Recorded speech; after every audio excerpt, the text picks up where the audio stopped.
हाय दोस्त, good evening everyone. आप सभी कैसे हैं? आई होप आप सभी अच्छे होंगे। तो चलिए आज हम लोग देखने वाले हैं कक्षा 8 के साइंस सब्जेक्ट जो एग्ज़ाम हुई है।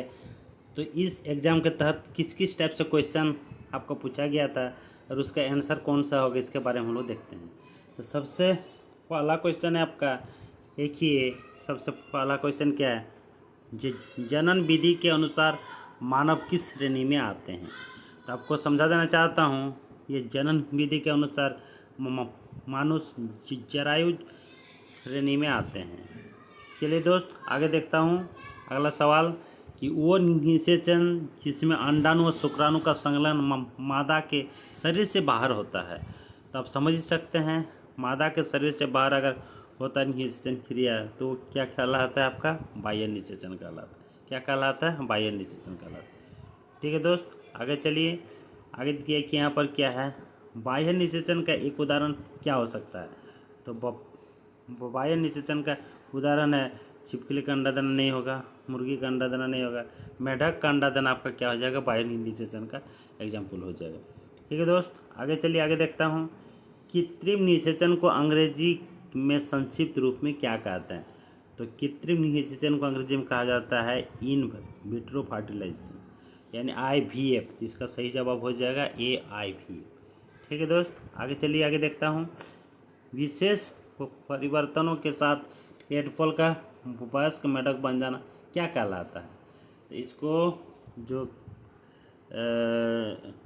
विशेष परिवर्तनों के साथ टेडपोल का वयस्क मेढक बन जाना क्या कहलाता है? इसको कहा जाता है कायांतरण। क्या जानते हैं इसको? कायांतरण के नाम से हम लोग जानते हैं। ठीक है, आगे चलिए। सर्वप्रथम 5 जुलाई 1996 को किस जानवर का क्लोन बनाया गया था? तो ये क्लोन जो हुआ था, ये हुआ था भेड़ का क्लोन बनाया गया। ठीक है दोस्त, आगे बढ़ता हूँ। आगे देखिए दिया हुआ, जब किसी वस्तु पर दो बराबर बल विपरीत दिशा में कार्यरत करते हैं तो उसके परिणामी बल का मान क्या होता है?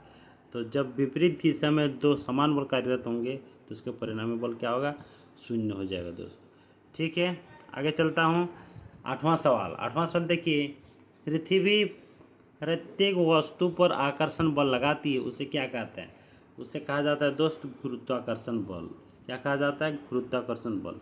उसके बाद अगला सवाल देखिए, एकांक क्षेत्रफल पर कार्यरत बल क्या कहलाता है? तो एकांक क्षेत्रफल पर जो कार्यरत बल होते हैं वो हो जाता है दबाव, इसका कहलाता है प्रेशर कहलाता है।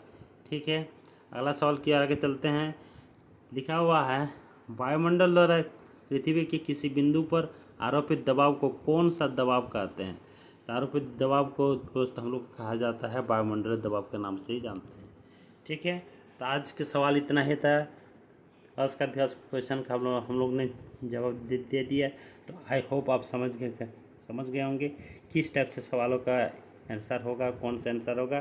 तो चलिए आज के लिए फिर इतना ही रखते हैं। Thanks for watching this video.